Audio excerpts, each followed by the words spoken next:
去年4月份，魏女士在杭州天目山路上的宁波大厦里买了一间办公室，开始是出租的。去年10月份，她自己才搬进来用。最近天气越来越热，她发现中央空调有问题，就像拖拉机一样，你根本打电话，因为我们上班嘛，我们要打电话干嘛？根本就没办法打电话，就跟拖拉机一样，吵死了。没有风，这2天梅雨季节还好，那2天我们天天都是很热的，根本就没有办法上班的。办公室里的中央空调出风口外表有些掉漆，没有过滤网。魏女士把风力调到最大，掉漆的涂料有些晃动。魏女士说，她向物业反映后，对方给了一个维修公司的电话，让她自己去联系。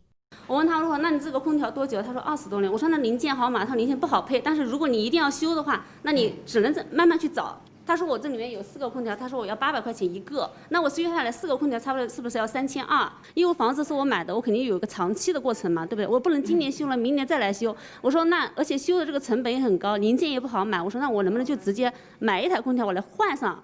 我们大楼本身存在一个中央空调，那么大家都使用这个中央空调以后，那么它相对分摊的这个费用就比较低，那么大家才能承担得了。如果你也不用，他也不用。那么你剩下来使用中央空调的那个，他就很难承担这么高昂的一个费用。再三说了，我们这个业主啊，有这个规定的，这个我们这个大楼有中央空调，那大家都要使用它，这样的话整个成本才会在一个承受。就是说是不允许。对，不管怎么样，在有修理的办法的情况下，如果说你没有尽力的去做好一个维修工作，公约规定不能做的一件事情，你去代替这件。虽然操作起来有点困难的事情，对吧？魏女士表示，物业说的业主公约她没见过，也没签过字。物业一直在强调其他业主的利益，自己也是业主，物业却没有考虑她这里的实际情况。魏女士还说，据她了解，已经有不少业主自行安装了挂式空调。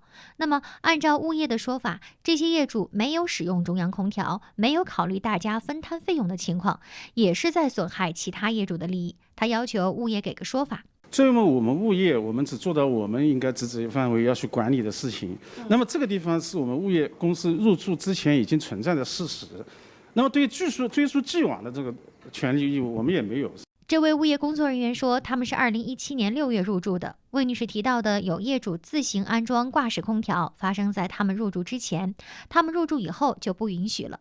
魏女士表示，下一步会考虑走法律途径来维护自己的权益。1818黄金眼记者报道。